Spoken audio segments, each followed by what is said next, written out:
Wake up, YPN in the morning, people. We are here with, actually, we're on site at a place called on location. Training for Warriors in Albuquerque, actually not too far away from GAR. So if you're finding yourself needing some self-defense classes or something, definitely hit up Vicente here and see if he can help you out here. One of our staff liaisons here, Nate, loves coming here to this gym, so it looks pretty cool. I got to tell you, I walked in here and the first thing I thought was, it looks like a lot of fun, actually.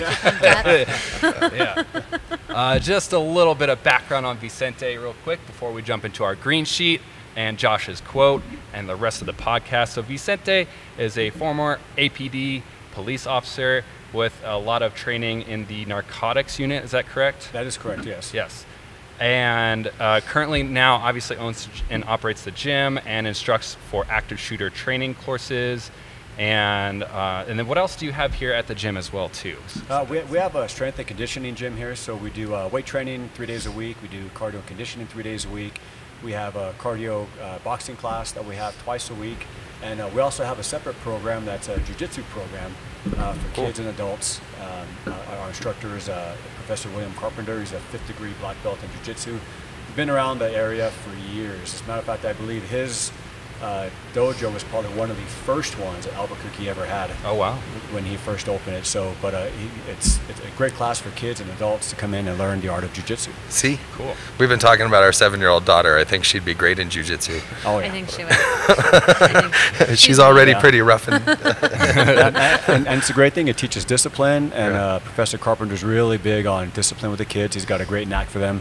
Keeps them in line, talks to them about family values, and make sure that you're respecting your parents and you don't pick fights, and he keeps them in line. So it's awesome. A really great program. That should be what it's about for sure. Definitely. Well, definitely blessed to have you here and thank you. Lean on your expertise here for some demos today. So absolutely. That'll be fun. Thank you. And then let's jump to the green sheet and then the quote. Alrighty, so as always, our green sheet is going over the previous month. So I'm looking at August and comparing it to July. Not much of a difference though. The biggest difference I'm seeing is our average sales price has gone up $3,000. Yeah, but still going up. Like that's the thing Still that we. going up for right now. Or leveling out. It's starting to slow. I guess it's Well, I guess a $3,000 as opposed to a $30,000. I think you're right. So maybe leveling off, but still going up, right? I guess it's a slower pace. Still slightly depressing. Yeah. We have our new listings at just about 1,100 new listings, just about 1,000 pending sales, and just under 1,000 for closed sales for the month of August. What's the difference between this year and last year for that? This year and last year, this doesn't tell me last year right up top. Sorry. So, oh yes, it does. Just kidding. For the pending sales, it's only a 200 list sales difference. It's 200 less, but it's 200. So we're still on track. Yeah. Right For on. our new listings, a year ago it was at 1,400. Now we're at 1,100. Pending sales, we were at 1,200. Now we're at 1,000. And closed sales, we were at 1,200, and now we're under 1,000. Right. So even with interest rates going up and sales prices still high, everything's still happening. Yeah. It's not really curbing anything For too the much. first right? time today, I saw 7%. Ooh. Oh, wow. It's I've been seeing lots of not- sale price reductions going on. I take a look at the GAR hot sheet every morning, and it's all the new stuff, or the MLS hot sheet, and price reduction numbers are higher than I've seen them in so long. Because, I mean, this time last year, nobody was reducing their sales price. You were getting $100,000 over your listing price offers. So it's definitely interesting to see where the market's going. Tune in next month, I guess. Right. We And shall every month see. after. Right. Okay. So All right, Josh. we are here on site because it is Realtor Safety Month, right? The month of September, every month or every year, we talk about safety issues and how we can be safer as an industry as a whole. And I didn't come up with the quote. What I did was I found a resource. I started looking up quotes, and I found all kinds of. We could have went in any different direction. I could have come up with, a police officer saying something about something. I could have come up with. There was it was a rabbit hole. So we went, I looked up, you know, realtor safety, and the first thing surprisingly came up was the City of Albuquerque website, cabq.gov. And they have on realtor safety. I just thought the starting little blurb was actually very germane to what we're talking about and the reason that we're here. And it says, real estate agents are, by the nature of their work, in a position to watch out for criminal activity in the neighborhoods which they visit and thereby assist law enforcement through reporting. However, they are also vulnerable of being victimized when they are away from the safety of their office or their homes or their cars or whatever, you know, that's we're kind of transient in nature as realtors. Right. But that made me think a lot about, you know, as a property manager, I a lot of times joke about it being the wild, wild west. I literally go into all kinds of different places. I've got multifamily units where there's definitely crimes going on that I can see, you know, but I sometimes can't do anything about. We've had kind of sticky situations where, you know, I've called the office and said, hey, this guy's got a hatchet, you know, like we've had Heather's been on showings where, you know, somebody's maybe getting a little bit closer than they should or doesn't necessarily act quite the way that you would want them to, you know. So it really, you know, I wanted to present this because really I don't know that the average realtor even knows that our city has. They actually have 16 points recommended for how to protect yourself, and it's things like, you know, making sure that you do like actual preliminary checks on who you're going to be meeting with, you know, not going by yourself if you don't feel right, you know, making sure that you have your cell phone on you and your keys on you, you know, make sure that you may have an extra set of keys somewhere, you know, like different kinds of things that are just, you know, maybe not, you don't do every single time, but maybe you throw this into your bag of tricks if something does come up. And I think that was a good lead in to the reason that we're here with Vicente, and you know, and I think that's what we hope to learn from you today, sir. Oh, fantastic. Actually, speaking of that, did you run into your former line of work, a lot of realtors calling in? Actually, no, surprisingly, I didn't run into a lot of realtors. However, that when I was working with narcotics, we did run into a lot of properties that had a lot of narcotics that were taking place there, a lot of safety issues with the neighborhood, things like that. And during that time that I was with APD and working narcotics, and prior to that, I was certified as a defensive tactics instructor for the Albuquerque Police Department, where I trained not only cadets, but also seasoned law enforcement officers in how to protect themselves. And it came down to the thing of, it's not if you get attacked while working, it's when and how bad is it going to be, and how you're going to respond to that. Is it one person attacking you? Is it multiple people attacking you? So I train them from all different aspects, from one offender to multiple offenders attacking a police officer, in the car, outside the car, you know, always be aware of your surroundings, that type of thing. And it kind of spilled over. So I started training, you know, the police officers, and went into self-defense stuff, and went into city workers, and went into all types of different training. And as a law enforcement officer, we get trained in active shooter. So, but it's different with law enforcement compared to civilians. Right. With law enforcement, they're trained, you have an active shooter situation, you go in. You don't wait for backup. If you're there by yourself, you go in and you draw fire from the person shooting. There is no waiting for backup. If you're off duty and you respond, you're going in. You tell dispatch what you're wearing, your description, and you let them know you're going in, and that way the officers that arrive there, they know you're in there, they go in after you, and hopefully they can recognize you in that dangerous situation. But civilian-wise, it's different because they're the victims. They're the ones that are not trained for situations like that. So I'm going around the state and anywhere that people have me to train civilians in how to respond to an active shooter situation. And a lot of it boils down to mindset. Surprisingly, what you do on a daily basis. How do you train your mind on a daily basis to face any type of tragic situation, right? It's one of those things where I tell people all the time in the training, you know, number one, like you mentioned before, you have to be aware of your surroundings all the time. Where are your exits? Where are your entrances? When my kids were young, I used to play a game with them. We'd go to a restaurant, and of course, I always had to be facing the door or my back to the wall. I would sit there and I'd say, okay, where are the exits? And they start counting, well, that one that we came in, and there's one right there, Dad. I go, great. I go, where's the kitchen? And they go, the kitchen? Why the kitchen, Dad? I go, what's in the kitchen to help you defend yourself if you need to? They go, oh, knives and forks. I go, yeah, but what else? How about pots and pans? How about big metal objects that can help deflect things, maybe stop a bullet? I said, and what else is in the kitchen?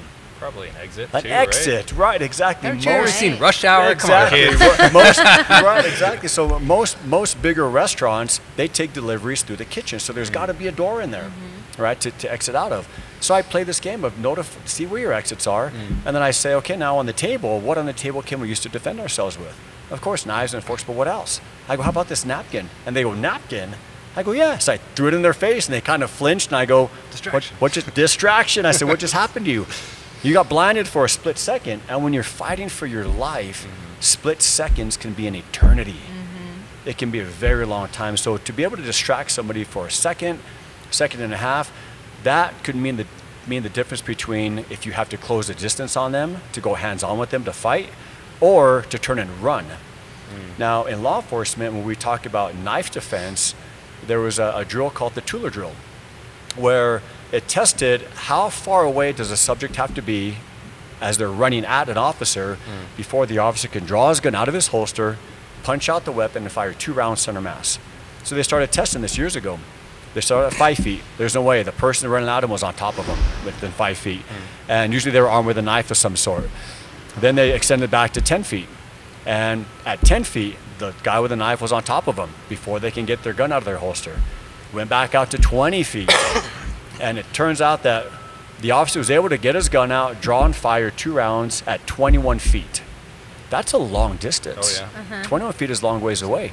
Well, when you're showing a house, you're probably not 21 feet away from anybody. I don't know. Restaurant or something. I don't know of any house that has a distance of 21 feet that you could separate yourself with. No, absolutely So not. when I would train police officers, when I train civilians, I always tell them, you're not always going to have that comfort. If you're so close to somebody that you could put your hand on their shoulder, that means they could put their hand on your shoulder, and you're in danger.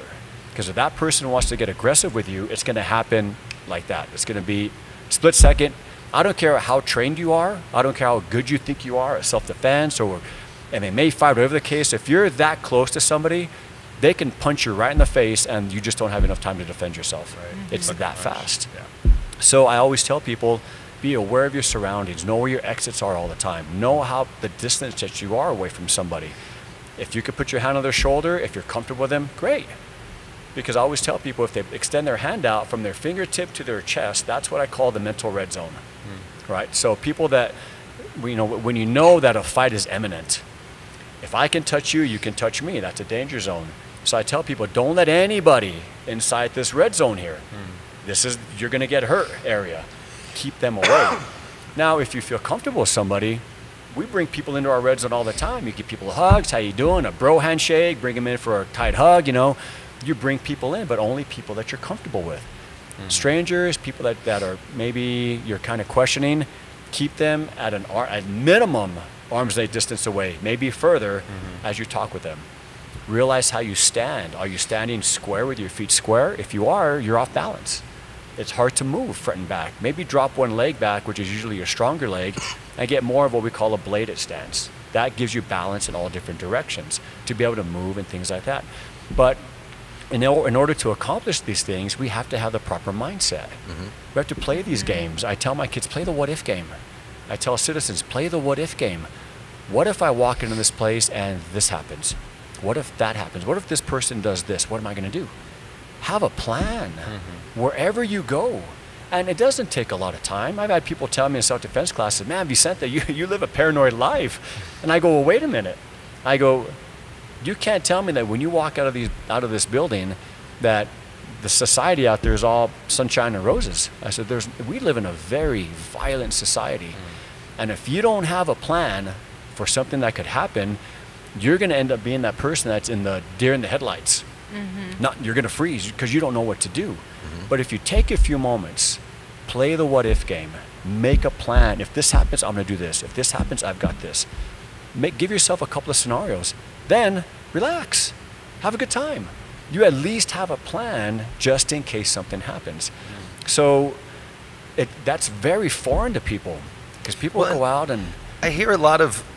So we talk about this all the time in real estate, and I've talked to a lot of different realtors, and a lot of times realtors have these set things that they do, And I've heard from a lot of very seasoned realtors that they'll say, like, you know, things like they never park in the driveway, which I never do that because I don't like getting blocked in, or, you know, but I also, like, I wouldn't want to be stuck, you know, if somebody's got me kept somewhere, I want to be able to get out of there. But it's also things like, I've heard a lot of realtors where they'll go into the house with somebody and lock the door behind them. And their thinking is that they don't want anybody else to come in. I never do that. A lot of times I'll even leave the front door wide open for the simple thought of, I don't know what's in that house until I'm actually in that house. And I'm always dealing with vacant property. Do you have any kind of, you know, recommendation on what? I always leave the door open when I'm showing a property, because then it's an easier way out if it's I've absolutely heard both ways, where some realtors are like, no, I lock it every time because I don't want anybody coming in behind me. But then I always think completely opposite. If I'm stuck in that house with somebody and I need to get out, I want to be able to get out. But I don't know. What would you? Yeah, and the thing is, I always tell people when I train them, I don't have all the answers. Right. It's impossible to figure out every situation that everybody could experience. It's just not going to happen. So what I do teach them is that mindset. Teach yourself to play the what ifs, because it boils down not just to the mindset, but what are you capable of doing physically yourself? If you had to defend yourself away from a physical attacker, are you capable of doing that? What does your health look like? What type of physical strength do you have? What type of agility do you have? You know, and this is different for everybody. So maybe somebody who has no training whatsoever in fighting is going to be really hesitant. If somebody gets aggressive with them, they're going to need an exit right away. So they may leave a door open. Or maybe they are comfortable and they've had some training and they're okay with it and they want to lock the door behind them. It's all based on the individual, right? So when I talk to people about this, I let them know that it's all about your mindset. Be honest with yourself. What are you capable of doing? What are you fit to do? Are you able to run down the block? Are you able to stand a 30-second physical conflict with somebody? Are you able to grab something and use that thing for defending yourself? Do you have the stamina? Do you know how to breathe when you're in a physical confrontation? Because the natural reaction for people when they're in a stressful situation is they hold their breath. Yeah. They go, and then they try to fight, and you have maybe 30 seconds and you're done. You have no oxygen. You can't fight anymore. Do you know how to breathe through these things? And that's a lot that I teach with people that I train. Is I have to teach them, this is how you breathe. This is how you relax. And it seems elementary.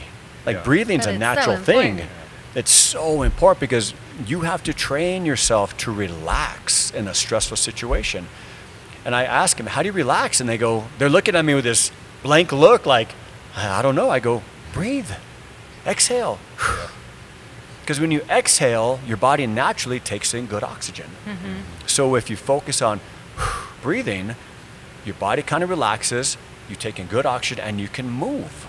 You can be fluid, right? So any type of physical activity, even when we train in here in the gym, when we're working out in the weight room, or if we're doing cardio here on the turf, I tell people, breathe, focus on exhaling, breathe, breathe, breathe, because your body needs the fuel. It needs good oxygen.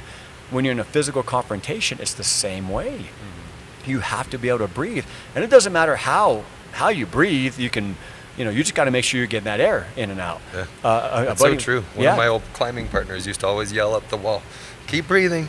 Keep breathing, yes, definitely. It's a weird thing, but it's definitely like a fundamental and always a good reminder, like constantly. Like, yes. Well, and I think that and knowing your ability is so important. So the other day I was showing a property, and the gentleman I was showing it to is 6'2". I'm 5'2". There's no way I would have been able to take him on by myself. And so I always leave the door open, and I never wear shoes I can't run in, because that's just my own preparedness. That's perfect. But there's no way I would have been able to take him on, and so I left that door open. That way I knew I had an exit, because I am little. Well, and you did a bunch of other stuff too. Like you had 911 on your phone. You text me and told me right away that there was something fishy going on. Like, and those are those. Loaded up your. I loaded up my ability for help and escape. A lot of good preemptive And he made me feel very uncomfortable. Kept trying to stay behind me. Breached that danger zone several times. And so I texted Josh and I said, hey, I'm not okay. I need you to come here. Yeah. And then I had 911 dialed on my cell phone. And that's a great mindset to have. When you're meeting with somebody and you start evaluating your situation, and if you feel uncomfortable, you need to prepare yourself for those things prior to even going into the house of somebody. Well, and acknowledge those feelings. A lot Exactly. of the time you're like, oh no, I'm just being paranoid. It's fine. It's fine. Right. No. And one of the things I tell people is, we've all heard of the fight or flight reaction. And I tell them, we all have that. Some people are prone to running from danger. Some people are prone to running towards the danger and fighting. And I tell people, be honest with yourself. This is a tough question. Be honest with yourself. Which one are you? Now that you recognize which one you are, build your plan around that. If you're going to run, then be the best runner out there and run as fast as you can and go get help. If you're prone to fighting, then have a plan. How are you going to fight this person? Are you going to take them to the floor? Are they really big? Are they really short and stocky? I mean, what's their build? How are you going to fight this person? You have to build your plan. So you have to be honest with yourself of which one are you?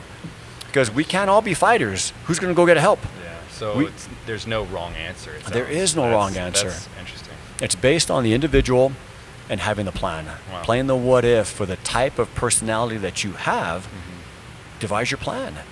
And let your loved ones know what your plan is. Always have that plan based on what you feel you can do, based on what you feel your abilities are.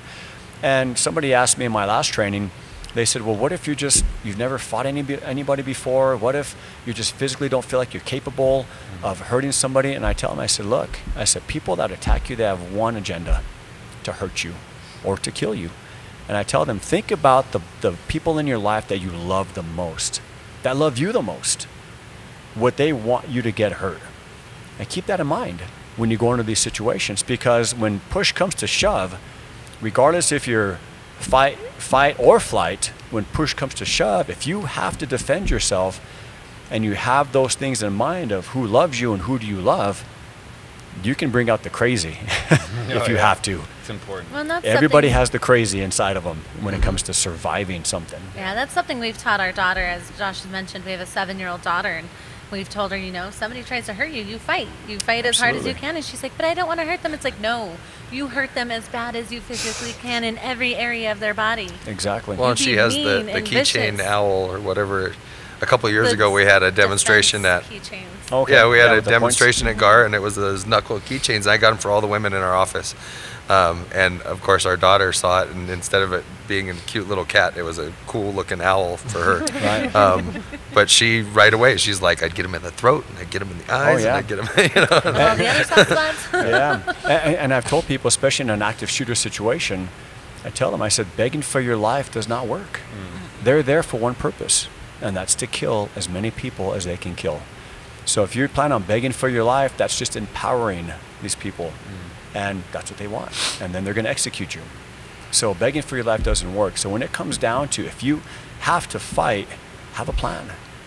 Do something. I'm not saying go out and join a gym, go out and join karate or jiu-jitsu. I'm not saying that. What I'm saying is, if you don't do that, what is your plan? Yeah.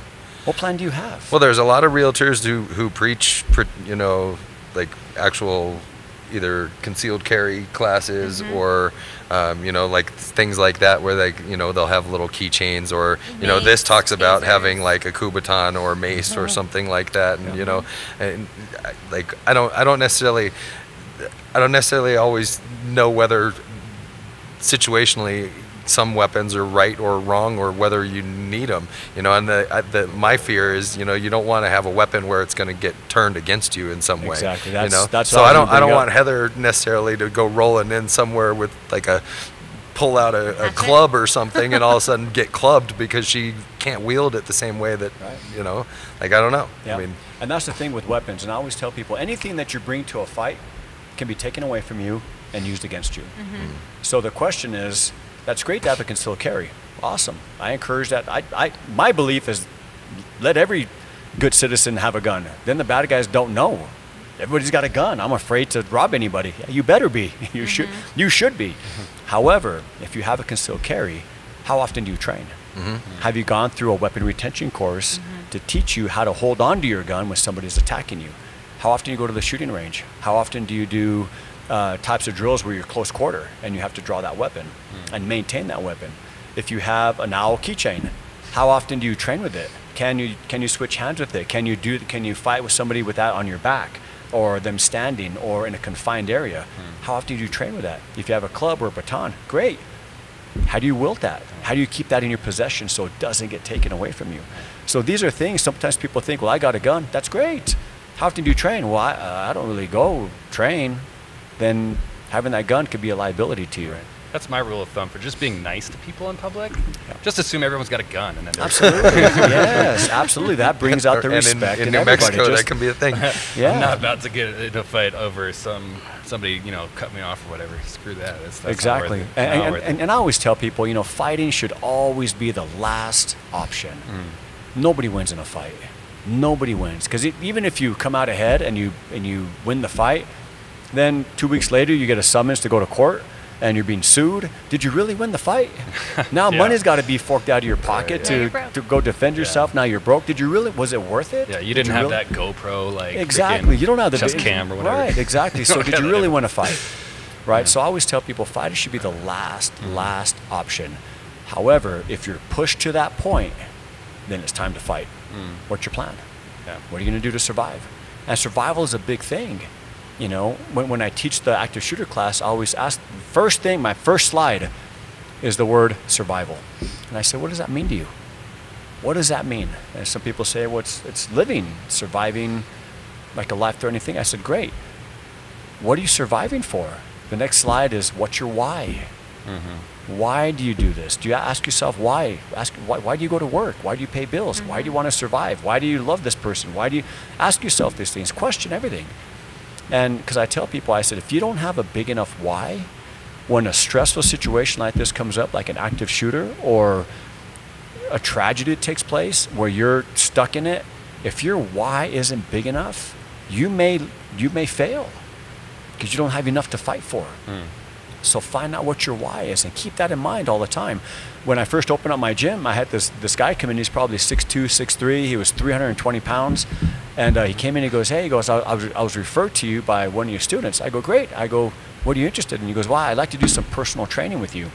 I said, personal training? He goes, yeah. I said, well, what do you want to do? He goes, well, I just want to lose some weight. I want to feel good. I just kind of want to lose a bit of weight. And I looked at him when he said that, and I said, I'm sorry, I can't help you. And he kind of looked at me, kind of took a step back. He looked around, and he goes, this is a gym, right? I go, yeah. He goes, you're the coach? I go, yeah. He goes, then why can't you help me? I said, because your why's not big enough. I said, let me tell you something. I said, if you want to do personal training with me, I said, it's going to get tough. You're going to sweat. You're going to be put in uncomfortable positions. You're going to be breathing hard. It's going to burn. It's going to be tiring. It's going to get tough. And if your why isn't big enough as to why you're doing this, you're going to quit. I said, don't waste my time. Don't waste your time. I said, your why's not big enough. He took a step back and he put his head down and he goes, you know what? He goes, I got 2 little boys. And he goes, if I don't do something with my life now by losing weight, I don't know if I'm going to be around for them long enough for them to grow up. And I looked at him and I said, now I'll train you. And we trained. And he worked and he worked and he worked. And in 10 months, he lost 100 pounds. Wow. But I told him it's going to get tough. And sure enough, it did. He was hurting at times. From the soreness to the actual workout. I told him, you might lose friends. And he goes, what? He goes, lose friends? I go, yeah. I said, because when you decide to make a change in your life, the people you hang out with are either going to have to change with you or they're going to have to accept you. I said, there's no other way. Sure enough, 2-3 weeks later, he comes in, he goes, man, you were right about that losing friends. I go, what happened? He goes, I went out with my beer drinking buddies and I'm sitting there drinking iced tea. Facilitators. And they're giving me all kinds of crap about, oh, you're too good to have a beer with us, huh? Too good, you're going to this gym. And he goes, hey, man, you're just as big as I am. Why don't you go with me? So he finally had to cut his friends off. He'd stopped going to have beers. I said, I told you, you may lose friends. And he did. Wow. But he accomplished his goal, lost 100 pounds. And I lost track of him for about a year. I saw him at a restaurant, and he looked fantastic. And he goes, dude, I'm never going back to what I was before. He said, thank you so much for what you did and how you instilled that mindset in me to be healthy. And when you're talking about stressful situations, an active shooter, one of my slides is stay fit. Where does that come in to be an active shooter? And I tell people, what happens if somebody comes in the room and starts shooting a gun? What happens to your blood pressure? It's going to skyrocket. What happens to your adrenaline? It's going to go through the roof. I go, all that internal stuff, the heart beats faster, the blood pressure, if you're unhealthy, you may not have to worry about an active shooter. You may die of a heart attack. Yeah. You know, so I tell them, do something to try to stay fit. Park further in the parking lot. Walk a little more. Don't take the escalator. Take the stairs. Right. You know, little things like that that you can do that can make a subtle difference that might prepare you for a stressful situation. Not just active shooter, but a car accident. Maybe you're a victim of some other crime, something that's stressful. Being healthy can help you to adapt to these things and make sure that you can survive. Yeah. So that's very important when it comes to that survival aspect, is how physically fit are you to do these things, to survive.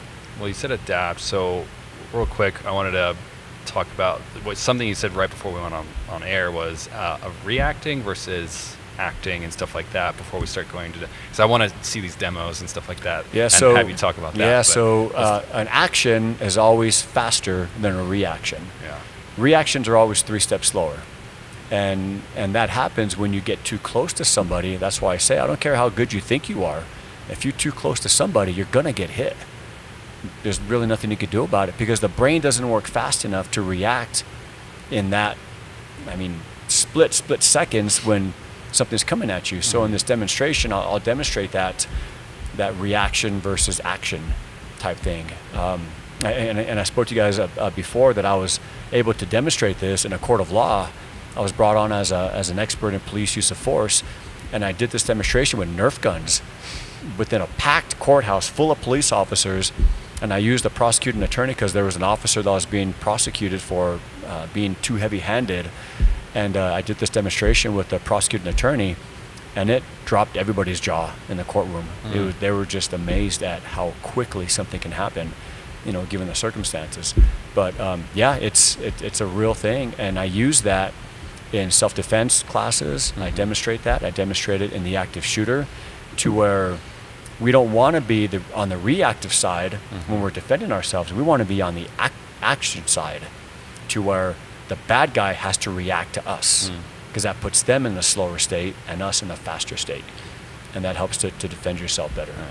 So does that basically, like, you're trying to anticipate a move, or are you just sort of like preparing for all options, or you're just going to pull out the crazy and then you're going to do the thing that's crazy Right. and it's going to throw anybody off? So I remember I said in the beginning about, I had a guy pull a hatchet on me, right? And this dude, I walk up and this guy's literally got this hatchet slung over his shoulder, right?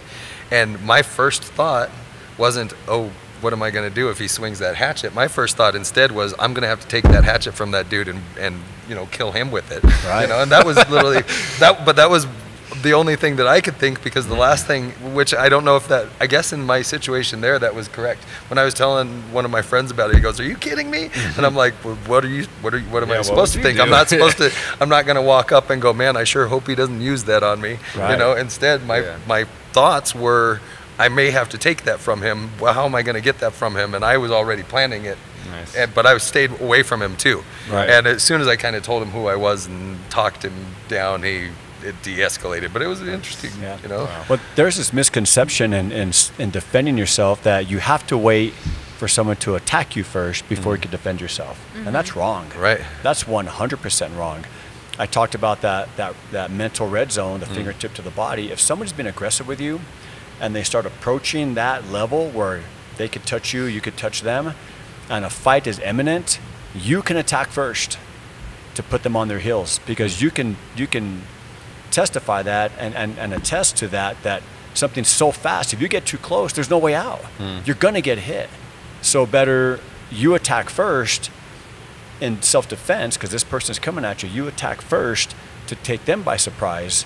That's self-defense as well too. Because it's that imminent danger. Yeah. It's that imminent danger. So yes. I anticipate we're going to see a bit of that. So assuming that, like, your attacker or whatever, right, is like about this distance, you're probably already mentally ready to, like, do whatever actions, like Josh's scenario, right? Like, he's mentally ready for whatever that is. So then, like, can you walk us through that then for the demo, and like what were you doing and what is your attacker doing? Oh yeah, yes, definitely. I can talk the demo. Yeah. Now, so basically, 2 Nerf guns. One person, which is my volunteer, will have the Nerf gun pointed to my chest, finger on the trigger, ready to go. Finger on the trigger, ready to go. Just point at my chest. My Nerf gun's going to be down on my side. Now, if the person holding the gun on my chest was the good guy and I was the bad guy, and this is only for demonstration purposes only. This is not, I would never tell any police officer, any citizen to be in this situation. That's a bad situation. Demonstration purposes only. Person holding the gun on my chest say that he's the police officer. I'm the bad guy with the gun on my side. Would that person be justified in shooting me with my gun on my side? Maybe, maybe not. I don't know. So on the count of 3, I'm going to go 1, 2, 3. Now, don't shoot me on 3, okay? You have to react. Because as a good guy in that self-defense situation, you have to be able to react to my action. So right, you don't want to shoot him first. Exactly. If he's not trying if I'm not to doing shoot anything, you, right? Okay. And this is the situation that every law enforcement agency, every police officer out there is faced with. Every police officer is reactive. It's a reactive model. We have to wait till something happens, then we respond. So if the person holding the gun to my chest is the good guy, my gun's at the side, is he justified to shoot me at? So I say 1, 2, 3. Within 10 seconds, I'm going to try to pick my gun up and shoot him first before he shoots me. And all he has to do is pull the trigger. All he has to do is see me flinch, pull the trigger. That's all you got to do. So on the count of 3, 1, 2, 3, I pause and I shoot. I see who shoots who first. And then we could tell from there what took place. And I always tell people, a lot of the times, maybe there's a tie of who shoots who first. But I tell people, do we want to be in a tie? Right, this isn't the wild, wild west. We're not trying to have gunfights in the old OK Corral. I said, in a tie, we're both dead. Yeah, right. We don't want that. We both got shot. We both got shot. As police officers or as civilians, as citizens, we want to survive. We want to live.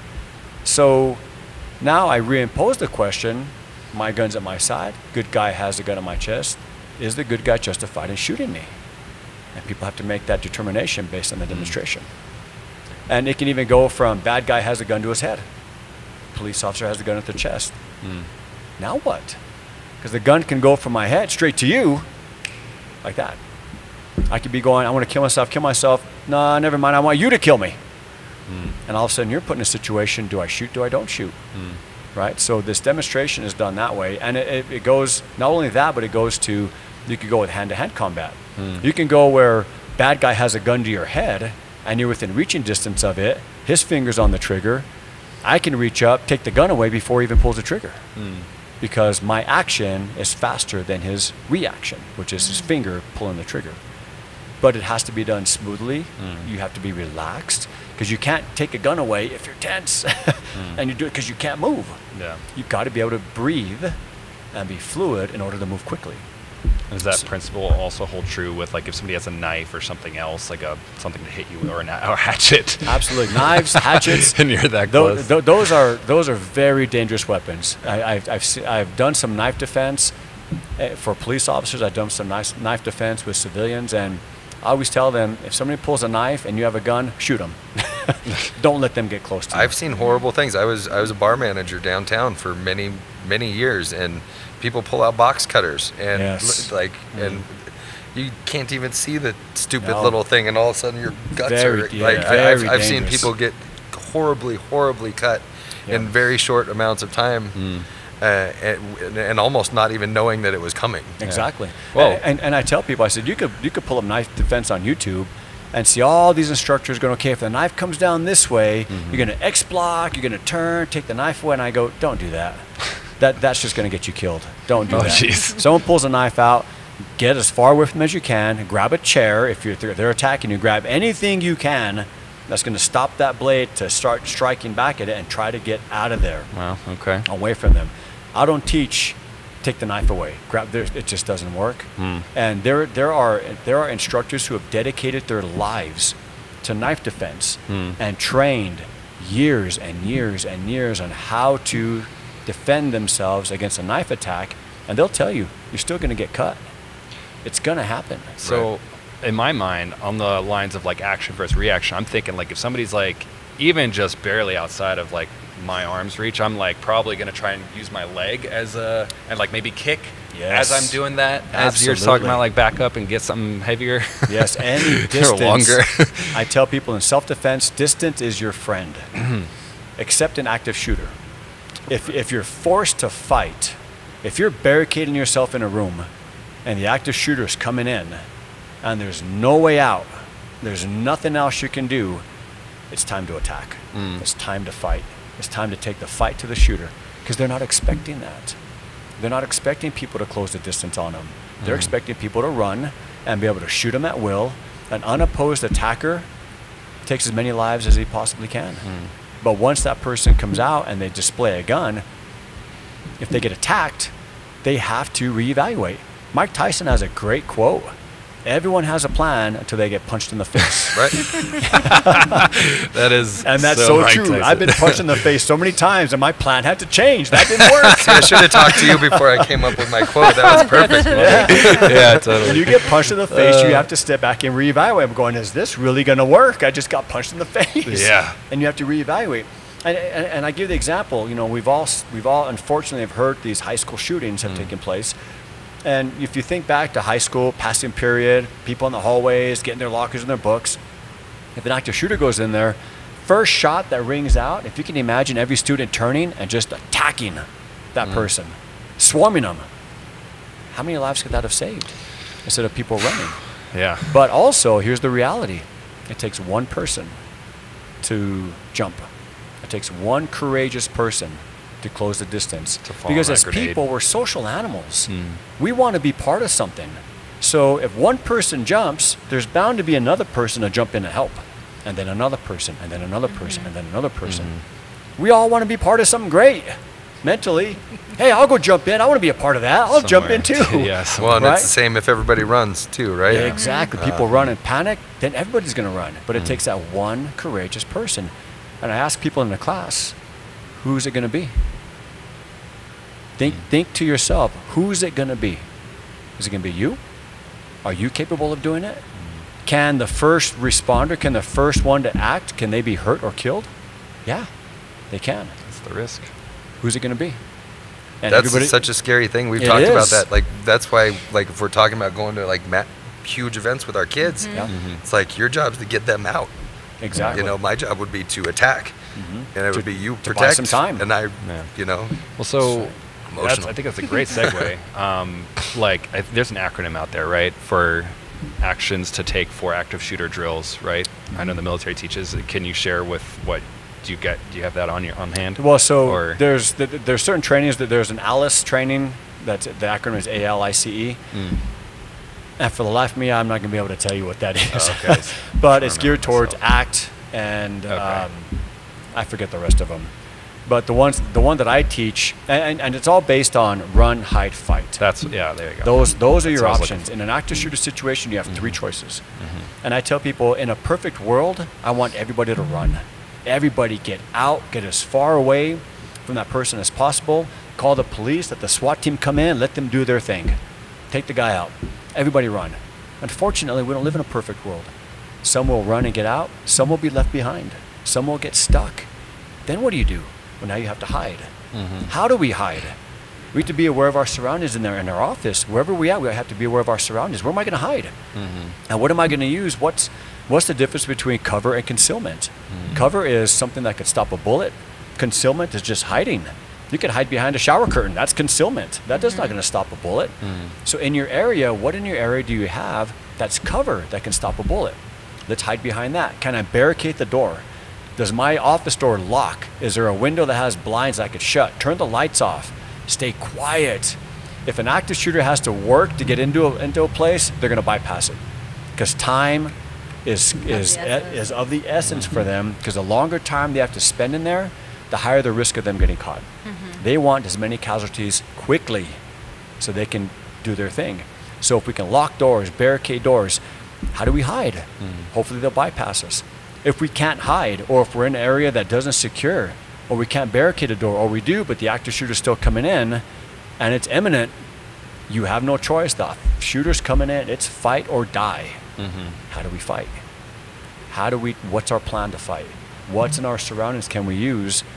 Do we have chairs? Is there a fire extinguisher? Do we have anything, what we call flexible weapons? Is there anything in my environment that I can utilize to defend myself with? A mic, a table, This thing's pretty heavy. laptop, a clipboard, totally. a phone, a belt if you have a belt on. If you're wearing high shoes, can I take those high shoes off, high heel shoes?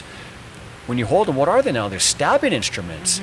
Anything in our environment, on our person, that we can use as an instrument of attack to start creating that, what we call the flinch response. Attacking them to where they're jumping and having to defend themselves. That's buying you time to get the advantage. Yeah. And if they have a gun, if I'm hiding with multiple people, who's going to secure the gun? You want Who's to close going the for gap, the gun? right? That first person has to jump and secure the weapon. And everybody else has to pile on and gouge eyes and stomp in their face or do whatever they have to do. Yeah. But the first person has to secure the weapon. So they've got to know how to grab that weapon, pull it in tight, lean their body down on it, and tell people the floor is a great equalizer. Take them to the floor. Unless they're versed in wrestling or grappling or some type of mixed martial arts, they're not going to know how to fight off the ground. And once you secure that weapon and you drop to the floor, they're going to fall with you, and that mobilizes them for other people to jump in on top of them. Yeah. And even if you just dogpiled him, he's stuck. Yeah. One person has a hold of the gun, he's not shooting anybody, he's being attacked, and he has to reevaluate. So again, it's those things that we have to look at. If it's time to fight, what's your plan? Yeah. What's in your surroundings that you can use? And it's that playing the what-if game, knowing your surroundings. Yeah. I did this training in Aztec, New Mexico, and I was at my hotel the night before, and I'm going, man, I don't have any snacks. I'm hungry. So I went down to the Safeway, and I was walking into the Safeway, and it was 90 degrees out there. And the person walking next to me was wearing a hoodie. And I went, that's odd. It's hot out here. So right away I started looking at their waistband. I'm looking at their wearing. What are their shoes? Just reevaluating them. And we walk in the store. They take their hoodie off and they go about their business. And I went, oh, okay. Maybe they just didn't want to get sunburned. So I walk in Safeway. The first thing I did is I walked the perimeter. I want to see where my exits are. How is this store set up? It took me 2-3 minutes to walk the perimeter because I've never been there before. New store. I wanted to see where my exits were. Then I went, okay, cool. So I started my shopping. Then I went, oh, what if an active shooter comes in? I'm looking around, I'm like, shoot, I'm in the cereal aisle. What am I going to use to protect myself in the cereal aisle? So I started thinking, well, where is there an aisle where there's canned goods or something hard that I can get to? Is there anything in this aisle I can use as a distraction? Yeah, I can start throwing things. But you have a plan. Then I got my quick plan. All right, cool. And I went about my business. And I shopped, got my snacks, got back to my hotel, and I was good to go. Another example, my wife goes, hey, she goes, we should go see the new Top Gun movie. And I went, yeah, okay. And I went, movie theater, those are tough. All right. So there's certain places I carry my gun with, concealed. Movie theaters are one of them. So I put my gun on, walked in the movie theater. I said, okay, where's our seats? They're right there. Cool. Exit. And the movies. There's different movie theaters. Some are flat. Some have the tiered seats, right? There's the most flat. So I look, identify my exits. Entrance is there. Our tickets are here. I sat down and go, okay, could I get a clear shot? If something happens up here, this person walks in, do I have a clear shot? Okay, I got this, I got that. I could shove my wife under the seat and take care of business if I need to.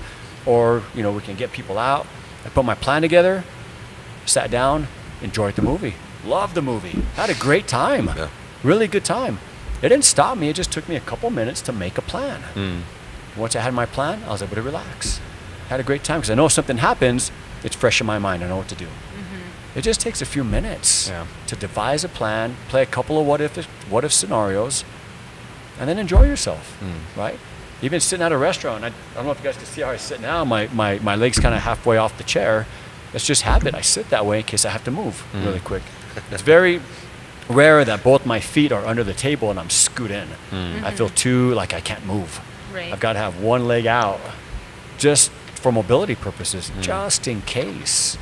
Even if it's to see somebody get up and, hey, what's up, and go give them a hug or something, I want to be mobile. I don't want to be fiddling with trying to scoop my chair back and get out from under the table. I want to be able to move quickly if I need to. I never like to have my back to a room. Like if we go to a restaurant, everybody will take a seat and I'll be like, I need to sit over Yeah. there. We need to move. Yeah. Or we need to sit somewhere else. I can't have my entire back to the entire room. Exactly. You know, Yep. Yeah. Just makes me feel nervous. I've tried to let that one go, to be honest, but mostly just because I know there's people out there like you guys who are like, you know, you got to have it. Like, if you want it, sure. Like, as long as somebody's got that sort of situational awareness that they need to have, like, eyes on the exits, Yeah. then at that point I can trust them to be that person. But otherwise, I totally get it. Like, if I'm the only one sitting down, the first thing I go to is, we got to look at Yeah, this. and there's sure. people that we'll go out with to eat dinner with that I know they have situational awareness, so I don't mind sitting anywhere. Because I can read your face. If you're looking around and going, oh, I can read your look, and I can react just Right. based on me looking at you or you. And, you know, I could go off of your reactions. If you go, hey, watch your, I could get up and start looking. So I'm comfortable with other people that have that awareness. I'll sit anywhere. But if I'm around people that don't have that, I need to see the door. I need to have my back to a wall, Yeah. and I need to sit on the end of the table so I can respond if I need to. I can't be inward. Even on planes, I don't want the window. I want the aisle. I don't care the drink cart bumps me in the elbow. I don't care. I need to be able to move if I need to get up and do something, right? It's just you make it a way of life. Yeah. You make it that mental preparedness all the time of what if, just in case. What if I have to do this? What if I have to do that? It's just that mental edge that you need to have everywhere. You know, just that survival mode of I need to be aware of what's taking place around me, so just in case. But that needs to be learned. Well, and I People need to learn. think a lot of our viewers would see this and say, I don't want to be worried in that way all Right. the time, but I Right. think that they would take heart in knowing that there are people that do think that way, Right. and are paying attention. You know, I think a good way to think about it is it's not living a paranoid life, it's living a prepared life. Exactly. There you go. You And that's know? what I tell people. Just have a plan, just in case. Yeah. Be prepared. But it's funny because like I'll do a training, and I'll see some people like the next day, and they'll come in and go, "Hey, we went out to the store and I counted all my exits." I go, "Good, that's awesome." Even just that step, Yeah. knowing where your exits are, that's a great habit to have. Just know where your exits are, and then give yourself a couple what ifs, and then enjoy it. Enjoy where you're at. Have a good time. Yeah. Yeah. Whether it's and they tell me, "What about like state fair?" And I go, "I don't go to the state fair. There's just way too many people." Yeah. Well, I think I'm like how you brought up concealment, talk about the shower curtain, because that plays to the state fair and Josh's example on, you know, outdoor venues, right? Right. Like, how are you gonna, just any little thing helps, right? If some really goes down, you know? Right, right. There was one. Actually, a couple of people asked me, "Well, what about like balloon fiesta?"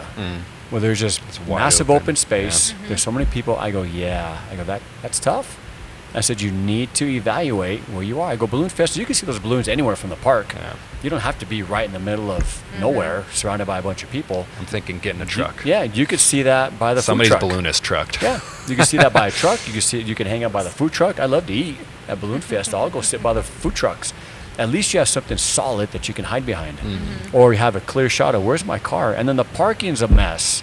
You think you're going to get out and act a shooter back in your car? There's no way. You're not going to get your car out. You're gonna find a walking exit. You better that find way. a running exit. Where are you going to run to Yeah. if something happens to safety? Find some cover, maybe behind a car somewhere in the parking lot. Find some cover. But just have that plan. Do you really need to be in the middle of the park? Or if you want to make a plan, maybe move a little bit over to where within running distance of a food truck or another vehicle that you can take cover behind, right? That'll kind of help. So again, it's all based on personal preference. Right. If people say, "I don't care, I want to be in the middle of the park," awesome. Enjoy yourself. What's your plan? Play a couple of what ifs and then leave it at that. Yeah. You know, so it's all up to the individual. And like I said, based on their physical abilities, on their mental abilities, you know, people in wheelchairs, are they on crutches? What's their plan? Yeah. Right? It's always good to try to develop some type of plan based on how physical can you be in a situation like that. Well, it's good to know it's as simple as that. I mean, And I just think those are the sometimes we- two greatest takeaways, at least for Yeah. me, is what is your ability and what is Right. your plan. Yeah, Right. totally. I Right. think that's great. And there's trainings out there that go over a lot of stats, a lot of numbers, of how many people were killed, you know, how many active shooters have there been, and I get it. That stuff is important, but everyday people don't care about that stuff. They just want to know, tell me what I need to do to survive. So I've made it very simple Well, mindset. So I know that, so for part of our show, I think we want to maybe have you go over a couple demonstrations on, say, how, like, say if somebody was trying to grab Heather from behind or something, what would you recommend or do? Or, do you think that you maybe could take a couple minutes now Yes, to maybe go over a couple of those, and that way we can, hopefully, give somebody something that they can take away, more than just that. Should we touch on our events real quick before we move into that, since we'll be getting up and moving around? Sure, absolutely. Okay, so right after we've got coffee at Slow burn. Slow burn. On Mountain. On Mountain come and meet up with Road. us at Slow Burn Coffee. It's on Mountain, I want to say it's like Mountain and Forest, or it's in between 5th and 7th Street. We do have the address posted on all social media, so Yes, if you're watching this, you take probably have it below where the video is right now, actually. Take a look at the YPN page, Wake Up YPN. What else do we have going on? We have Battle of the Bands coming up for the Realtor Fund. Well, later on tonight is the casino night for RPAC, so come on out and Yep, your ticket gives you $100 in chips. $100 in chips. Playing bingo. Have some, do some gambling. Give your money to RPAC. Become a major investor. There's an auction. It's going to be awesome. Cool. There's a lot of really good auction items too. Yeah, there is. Yeah. There is. And then we've got the Realtor Fund Battle of the Bands. Come out, support the Realtor Fund. That's always a great event that Realtor Fund puts on. Coming up next month, we have our board elections. So look for all of your meet and greet. The meet and greet. Look for all of the people that are nominated and running for board service. Come out and see what they have to say. I think that's probably about it for. It's always a good idea to just check your emails and Yes, also check your emails. check GAR's website, because they do a lot of good banners. All right. So what would be a couple of unarmed? So I can demonstrate the Nerf gun one, the action versus reaction. I think that would be a great one to see. And then I can demonstrate gun to the head, how quickly that can happen, how quickly the gun can be taken, or at least subdued before a shot can go off. And then if you guys have any other situations you want to go over, I could definitely go over those, like the attack from behind or things like that. I'm kind of like fight for my life here, right? Like that's my Exactly. I've got a gun. You've got it right on my chest. If I go to pick this up, you're in danger. You need to shoot, right? So here we go. You understand? Yeah. 1, 2, 3. Within 10 seconds, I'm going to try to shoot you first. Okay, here we go. Ready? 1, 2. Oh Jesus! He got me. Did you see that? You got him. Well, he hit me first. So I guess I always tell people, best case scenario, it's a tie, right? But we don't train for ties when it comes to survival. If this was real life, we'd both be dead. We don't play that way. So we have to understand that an action is always faster than a reaction. A reaction, by the time he saw my hand do this, if he saw it, his brain's got to say he's moving. Then it goes into his brain and says, okay, pull the trigger. Then his brain has to send the signal down to his little finger to do this. That's 3 steps. My action is 1. That's it. So it's 3 steps slower than an action. I need a slow pace. So that's the same demo that I demonstrated in a court of law for the use of force situation where it's imminent. And I asked people, if he's the good guy and the bad guy, would he be justified in shooting me with my gun at my side? And at first people go, oh, no way, no way. And I go, why? Well, he's not threatened. I said, okay. And then I do this, and I ask them, they go, oh, yeah, he can shoot you. It's way quicker than what we're talking about. Very surprisingly fast. So, of course, in a self-defense situation where there's no weapons, we're unarmed, distance is always your friend. I want to keep it at least at minimum 1 arm's length distance away. And even that's too close for my comfort. I want you away to where I can't touch you, you can't touch me. And I like to talk with my hands. If you notice the whole time my hands are moving, I'm here.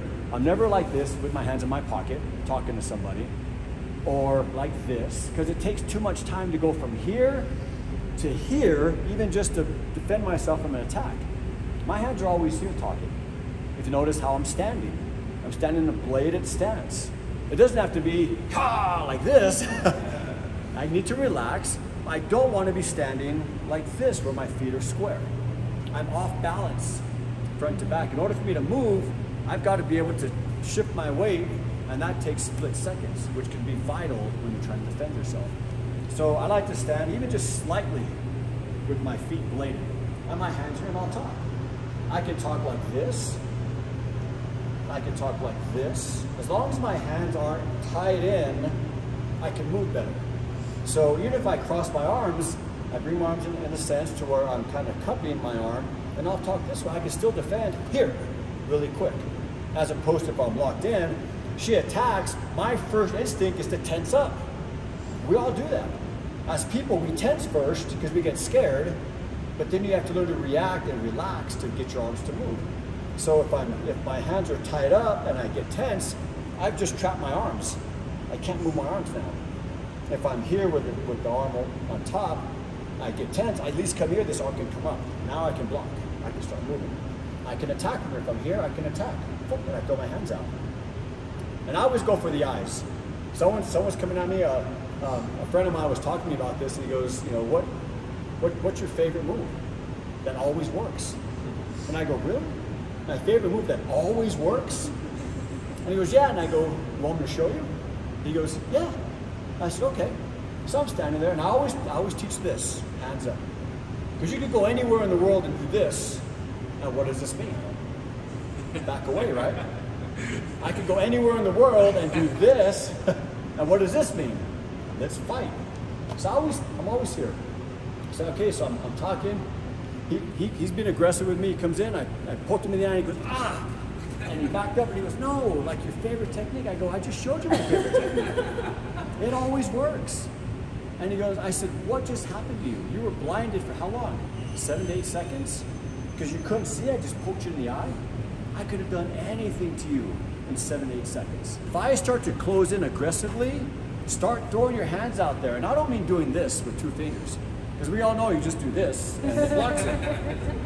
I've seen the Three Stooges, I know it works. They do this, right?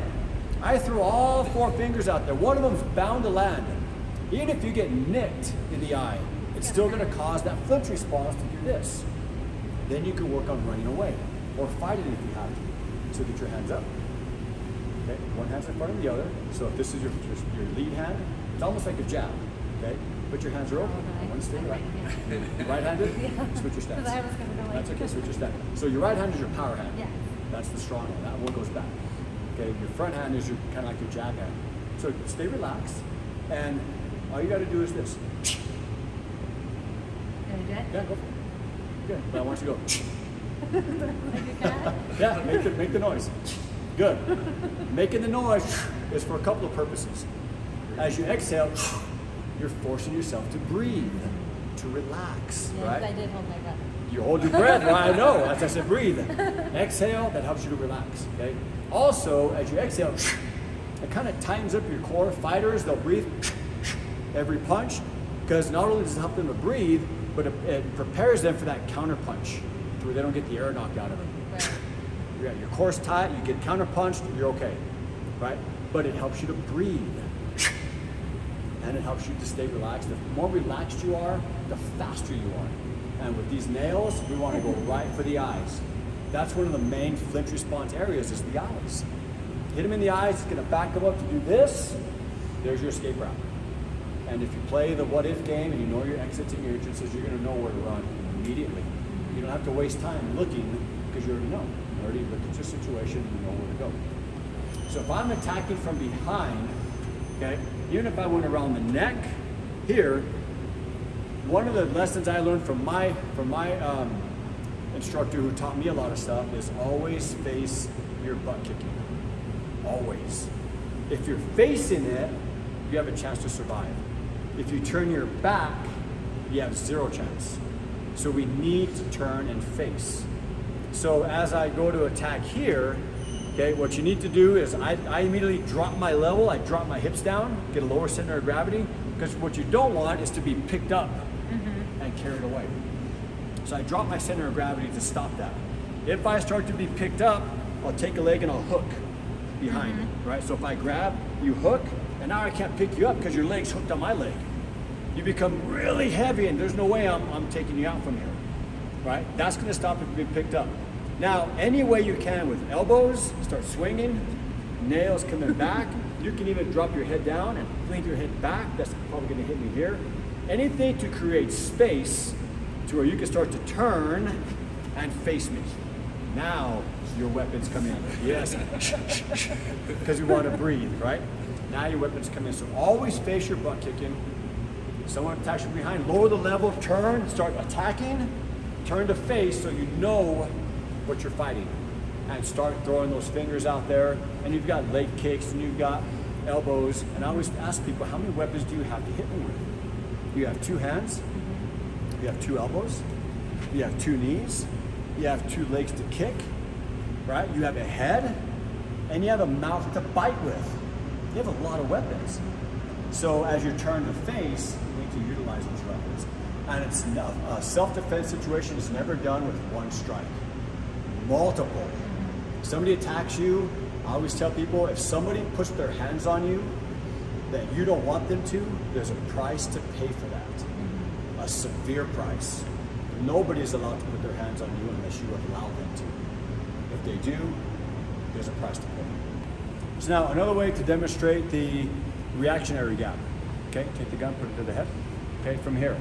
Now, his finger's on the trigger, he's ready to shoot if he needs to.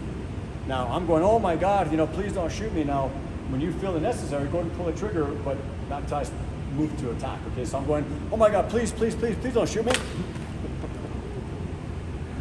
So my action was faster than his reaction. And that's just pull the trigger, right? But I don't just want to look and stare at him. So you've got to learn to try to relax. So maybe you're going, oh my God, please, please don't shoot me. Then I can move. I don't want to be like this. Okay. Don't shoot. I got this. Don't shoot. I got this, right? No, you're telegraphing what you're doing, right? Oh my God, please, please don't shoot me. You do the other side. I just need to get away to get my hands on that gun. Now from this point, even if I grab the gun here, what I need to do is be able to secure this weapon. If I don't secure it, if I just have it here, all he has to do is step back. And he can shoot me off the end of the gun, right? So I have to secure it. So once I get my hands on it, I've got to secure it. Now he steps away. Step away. I'm going with him. I'm going with him. I'm securing the arms. Now from here, I can drop to the floor with all my body weight, and if he holds on, he's going with me. The ground is a great equalizer, okay? So it's not enough just to get the gun to here. We have to go here and start to put our weight on it. Get as much real estate, did you get that? As much real estate on the gun as I possibly can. Bring it tight to my chest. Now, anytime that you're fighting over a weapon, there's a 50% chance that that weapon's gonna go off. Prepare yourself for that. You go here, boom, and it may go off with your hand on the slide. Don't worry, you might burn, you probably won't even feel it. If it's a semi-automatic weapon and you grab that slide, they've got 1 shot. The shot goes off, chances are that gun's gonna malfunction, which is a good thing. We want a gun that doesn't work. And if they don't know how to clear a malfunction, that's a good thing for us. We hold the weapon, we drop to the ground, we secure it, and hopefully we have friends to come in on top and start fighting. If we're by ourselves, it's a fight. Get the weapon out and do everything you can to survive that fight. There are no rules. Once this gun has already been brought in, deadly force is imminent.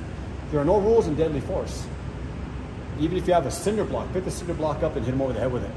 There are no rules when your life is in danger. Okay, so keep that in mind. So it's not enough just to grab the weapon, secure it, drop your weight down, and the fight's on. Okay? Yeah, my grandpa always said there's no fair fight. There is no fair fight. No, only in boxing. Only in the ring when there's rules, right? On the streets, there's no fair fights. Awesome. Right? Thank you very much. You're very welcome.